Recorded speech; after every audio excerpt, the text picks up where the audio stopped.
Hi. Happy Groundhog Day, everybody. As usual, little critter saw a shadow again. We've got 6 more weeks of winter. Anyway, this is Time Out Over Time on the Time Out Over Time YouTube channel. I'm Rick Arsenal. You know the drill. If you haven't done so yet, please get down there in that corner somewhere and smash that like and subscribe button. I can't thank you enough for all the subscribers I've got. So here we are, Monday, February 2nd. A lot to get to, so a little time to cover whatever it is we have to cover here. Before we get into sports, though, I'm going to vent a little bit, just a little bit. We haven't had a winter like this probably in decades. And the older you get, the kind of tough. It's kind of tough, you know. At this point, I'm getting tired of shoveling snow. I got stuck trying to get out of my driveway last week. It's stinking cold. It looks like next week, about the middle of next week, if you look at your phone, look into the next couple of weeks, the temperature will be a little more seasonal, as what it should be, highs in the 30s and lows in the 20s. We get that back next week, okay? It's been tough. It's been a rough month. I don't think December was all that hot either. You know, the last couple of months have been pretty brutal around here, a lot more than they have been in previous years. And again, what's the point in complaining? Nothing we can do about it. It's just it gets to you after a while. It's pretty depressing, doesn't it? Anyway, the days are getting longer, and there is a light at the end of the tunnel. It's not a locomotive headed right at us. So we put up with it this long. I guess we can take another week of it or so, right? Anyhow, what are we going to get to here first? College basketball. College basketball. The big game last Friday night, a double-digit win by Michigan. They jumped off to a big lead. You knew Michigan State in the second half was going to come out and make a run, and they did. I think at one point they did take a 1-point lead. Michigan got it right back. Outplayed them in the end. Double-digit win. I think Michigan has a better overall talented squad than Michigan State does. I think Michigan State may have got a little exposed. Don't really have that many great shooters on Michigan State. Who will win the Big Ten? I still say, I think when it's all said and done, as I said Saturday morning with Andy, I think the best team in the Big Ten right now is Illinois. I really do. And right now, Michigan and is on top of the Big Ten. What are they, 10-1? Michigan's 10-1 in the first place in the Big Ten. Right? That doesn't mean a whole lot. Their schedule is brutal. So the new rankings, by the way, Tom Izzo after the game. Let me give you the new rankings. Well, no, Tom Izzo after the game did his usual act, blaming the officials. He did throw, I think, unfairly threw one of his players under the bus. I don't think that was right. I'm not even going to tell you who the player was, but I don't think he did not show exactly a class act. He did give a little bit of credit to Michigan, but he was his usual sour self after a loss.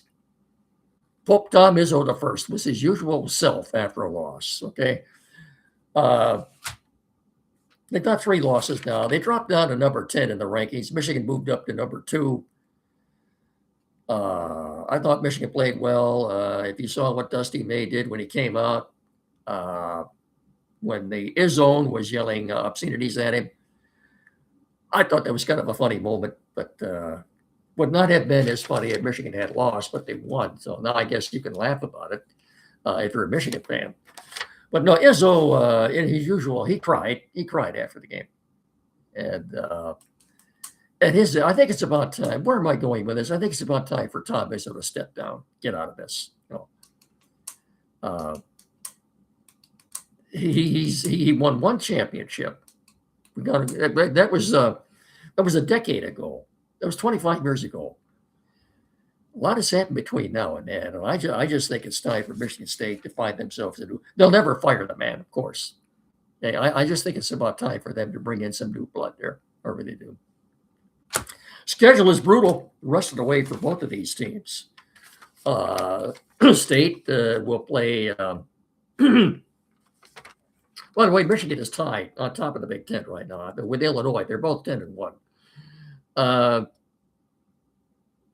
Michigan will play again Thursday night, okay, when they will host Penn State at Chrysler. Spartans will play Wednesday night at Minnesota. They're number 10 now. And then Sunday at 1 o'clock, Michigan and Ohio State from Columbus will be, it's a nationally televised game, I believe, on CBS. And Spartans will then, after Minnesota, will play Saturday night at 8 o'clock with the Illini at the Breslin Center. And I think that'll be another loss for Michigan. I don't even sure if they're going to beat Minnesota Wednesday, but your new rankings. Keep one thing in mind, too. Michigan and Michigan State, Michigan could meet up as many as 3 more times this year. Final game of the season at Chrysler. Good chance they'll meet up again in the Big Ten tournament. They could even play one another in the big tournament. So they could meet as many as 3 more times yet this year. Anyway, the new AP rankings that came out today. Arizona on top, 22-0. Michigan moved up from 3-2. They're 20-1. UConn, 21-1. Duke, number 4 Duke is 20-1. Now Michigan will play them here in a couple of weeks at Cameron Indoor. That'd be a lot riding on that game, won't there? Yeah. Hey. Tough. Duke is tough, but they're ranked number 4 right now, 21. Illinois, as I was just mentioned, are 19-3. They moved up to 5. Gonzaga is 6 at 22-1. Iowa State is 7 at 20-2. Houston Cougars, 19-2, come in at 8. The Nebraska Cornhuskers, 20-2, come in at 9. And then, of course, Michigan State, as I said, are 19-3, are 10. So you look at this right now, you got Michigan and Illinois and Nebraska and Michigan State, 4 Big Ten teams in the Associated Press top 10 poll this week. Pistons, an historic win last night of sorts over a bad Brooklyn Net team. And I don't know why. I don't know, why Robert Porter Jr. did not play yesterday, but he didn't. That's the guy I was kind of hoping that they would trade for. Anyway, the Pistons won the game 133-77. If their 53-point win, their biggest winning deficit in franchise history. That was no game. Started out watching that game, and so much for this. I turned over to NBC Sunday night. Last night was the premiere of their Sunday night basketball NBA game of the week. Knicks and the Lakers, of course. I know. They got Luka and LeBron for the Lakers and Brunson for the Knicks. Of course, they're constantly showing all the celebrities that are there at Madison Square Garden, all the Knicks fans, including Spike Lee. Question is, who was that gal sitting behind over Spike Lee's right shoulder? Huh? I wonder what her name was or is, but you couldn't help but notice that either. Anyway, I find it interesting too that with the premiere of NBC Sunday Night NBA basketball, looking at their schedule, I don't see the Pistons anywhere on here. Pistons, best team in the Eastern Conference, second best overall record in the NBA, and they're not on Sunday Night basketball? What's up with that? They've got 2 All-Stars. Congratulations, too. We know Kate Cunningham will be starting the All-Star game, but Jalen Duren has been named as a reserve. It's the first time the Pistons have had more than one All-Star in a game. You got to go back to 2008, when they had Chauncey Billups, Rip Hamilton, and Rasheed Wallace. J.B. Bickerstaff will be coaching the Eastern All-Stars it's always been that way. The respective conference coach whose team has the best record will coach the All-Stars. And that's the way it is now. So coach for the West will be the head coach of the Thunder, and I should have that on the tip of my tongue right now, but I don't. I'll probably think of it in a couple of minutes. So I can't tell you who their coach is right now. I'm sorry. Anyway, he's going to be coaching the West. Okay. Uh, Red Wings, a bad loss Saturday afternoon to Colorado, 5-0. They're playing them again tonight in Denver. I believe that's a 9 o'clock start. They have one more game then against Salt Lake out there against the Mammoth. And then, of course, Friday, the opening ceremonies of the Winter Olympics. Wings don't have another game at home now until March the 4th. I doubt very much Steve Yzerman is going to do anything. Will they make the playoffs? Yeah, probably. I don't expect them to win a series. I really don't. Gibson was not good in net Saturday, and that was not a good game Saturday. And if it's the same thing tonight, well, I don't know. I don't know what to tell you about the Wings right now. But so they've lost their last 3 games, and because of a miracle fluke goal, they did get 1 point in their last 3 games. But okay, little baseball and a little football here, and then I think we'll get out of here. Sponsors: Finish Line Family Restaurant on Carlton Road in Hillsdale for more than 40 years, more than 4 decades, have literally been a staple in our community. The best sit-down restaurant around. That's it. It's not even close. Nothing else. More than 40 years they've been serving our community, and I can't imagine where we would have been without them. Hours, 6 a.m. to 3 p.m. and 6 a.m. to 8 p.m. on Friday. A lot of new menu items. Believe me, they're all good. They're all great. Award-winning breakfast served all day. Fast, friendly service, great family atmosphere. This is the only sit-down restaurant in our immediate area. And thank God that we've got them. The Finish Line Family Restaurant on Carlton Road in Hillsdale. Across, everybody knows where that is, across from Merrill Swift Printing. The only place to go. And I can promise you, when you fuel up from food at the Finish Line Family Restaurant, you'll always finish first. I better see you there, okay? Finish Line Family Restaurant on Carlton Road in Hillsdale. We're also brought to you in part by Barrett Insurance in Jonesville on the corner of US 12 and M99, 517-849-1000. Barrett Insurance, protecting your dreams. That's barrettins.com. M99 at US 12 in downtown Jonesville. barrettins.com, 517-849-1000. That's Barrett Insurance, protecting your dreams. One more word, too. Quality PC, downtown Hillsdale. 517-610-5372. The only place around here to go for tech service in our area. There's no other place to go. No.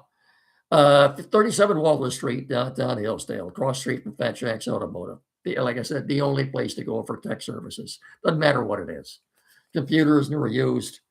Flat screen TV, mounting, programming, setup. Maybe you're changing internet providers. You need that installed. Printers, new or used, anything at all. Get in there and see them. Tim Lindley and his staff are more than capable of resolving any technical issue you may have. Thank God we've got them around us here in our immediate area. 517-610-5372, or better yet, get in there and see them at 37 Walter Street. And when you do, tell them Mickey and Rick sent you. Thank you very much. Baseball. We now know, as you saw in the headlines, it was inevitable. We knew that the FanDuel got delinquent on payments. Tigers weren't getting paid. Anyway, to make a long story short, Tigers will not be on FanDuel this year. You will have to find them on MLB Media. Don't ask me how much it's going to cost you right now, but the Tigers and 8 other teams will be on MLB Media this year. Don't know what the schedule is. Don't know what spring training games are doing. By the way, spring training first game is March 21st. That's 2 weeks from Saturday against the Yankees. Pitchers and catchers report on the 11th. That's next Wednesday, 3 days after the Super Bowl. I'm not going to mention anything about the Super Bowl right now because, how are you going to hype that? Seattle, the Seahawks are what, 4.5-point favorites over the New England Patriots. Getting back to baseball, though. So I don't know what to tell you about the Tigers and television. All I know is that they want to drain you. They want to drain you of every last dime you have in your pocket. Take my word for it. Okay. Every last dime you have in your pocket. And that's the way it's going to be this year. No FanDuel. MLB Media. I don't know what the MLB Media, MLB Network, or whatever you're going to find it. But I don't know a lot of details right now, but I know when that's official. Okay. The Tigers and 8 other teams will be on MLB. Now, if you want to watch a game for free this year, you can watch Sunday Night Baseball on NBC. That's prime time. I think Jason Benetti of the Tigers is going to be doing play-by-play. That's not official yet, but it looks like he will be. Bob Costas, the old veteran himself. Well, the years have been kind to him, haven't they? Did you see him last night at the game? So it looks like a kid. He'll be doing a pregame show prior to that game. You remember last year, too, Sunday morning baseball was on Roku. So if you had the Roku channel, you could watch that for free. This year, it will be Peacock, which is a part of the NBC family. So on Sundays, you'll see the 11:30 or the noon game on Peacock with the primetime game Sunday night at 8 o'clock on NBC. And I think it's Jason Benetti of the Tigers who's going to be, it's not official yet, but it looks like he's the one that's going to be calling the play-by-play on those games. I think so. So Saturday nights, he'll be doing Fox national games, and then Sunday, he'll be doing NBC Sunday night baseball. You'll be able to watch a couple of baseball games on the weekend for free. Can you imagine that? If you need a baseball fix. Like I said, as far as watching every Tiger game, good luck with that.